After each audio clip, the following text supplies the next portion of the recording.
I welcome the Sinn Féin motion. We are absolutely supporting the Sinn Féin motion.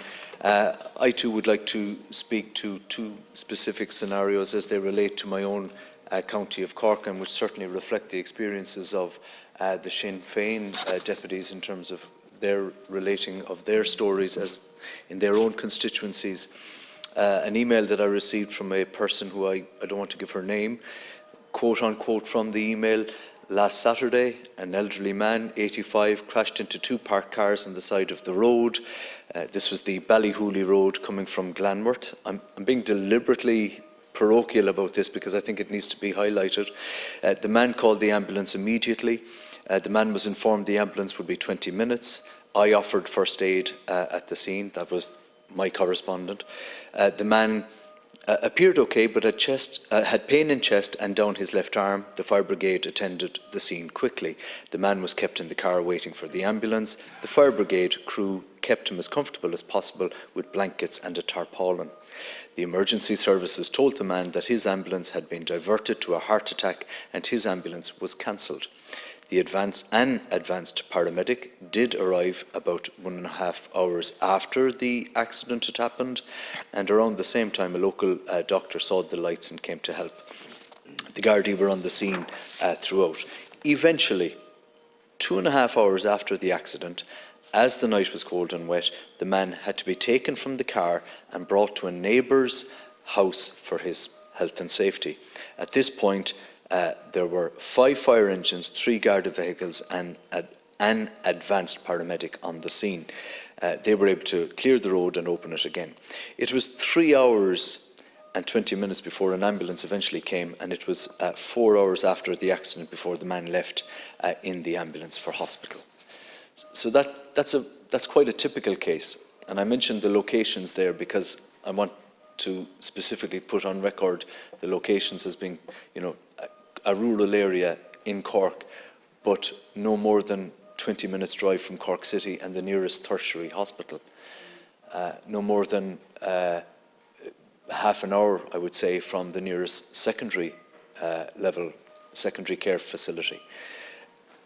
It's happening, and I think it needs to be acknowledged. Now, I will grant that the Minister has acknowledged the problem, and I will absolutely accept that the Minister has said that more resources in terms of financial resources are being deployed to deal with the issue, and that the Minister is in the process of recruiting 200 additional paramedics and that they're going through the system at present.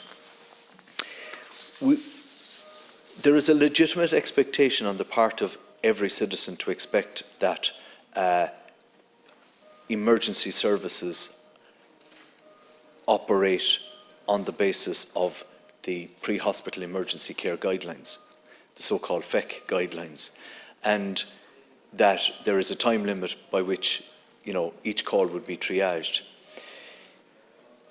If there has been a change in that system such that now that when you ring the emergency phone line calling for an ambulance, that there has been a change in the protocols, well, it's very clear to me that if that change has been made, it hasn't been communicated to our own citizens, or if there has been a shift in terms of what people's legitimate expectations are in respect of expecting an ambulance to come to a scene. If there has been some changes in those protocols, then that certainly hasn't been communicated to the public, and I think that needs to be addressed.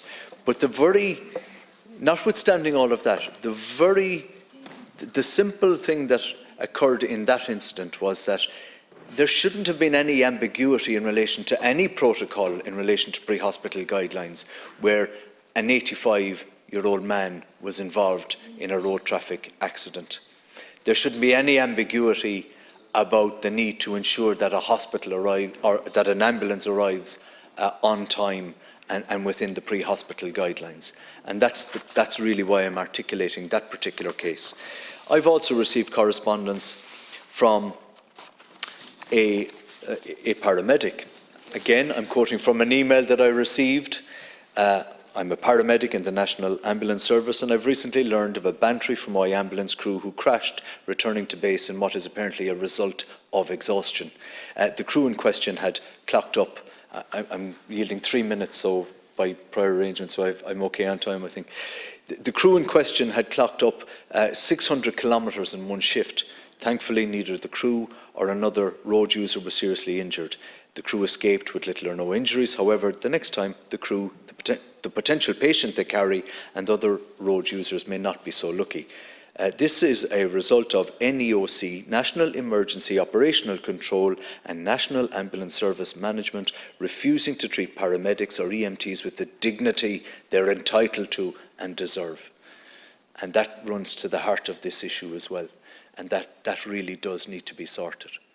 So we absolutely welcome this motion. I'm delighted to see this motion here tonight, because it seems to me that in this country at present, not only are you not guaranteed access to a general practitioner anymore, no longer are you guaranteed access to an out-of-hours GP service anymore, and you can't even be sure whether or not you'll get an ambulance anymore if you need it.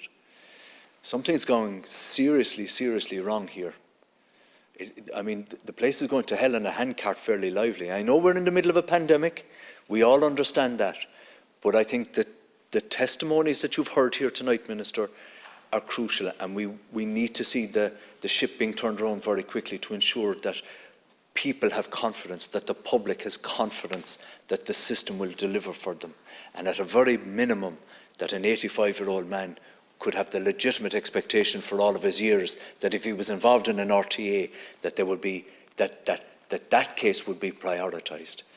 And the issue that was raised by Deputy Cullinan in relation to the length of time that ambulances are spending in ED departments, that really needs to be tackled. And I don't think it's good enough for the Minister to come in here to say the HSE, and I quote, has commissioned a review into this issue with a view to identifying which remedial measures might assist in the efficient release of ambulance resources from EDs.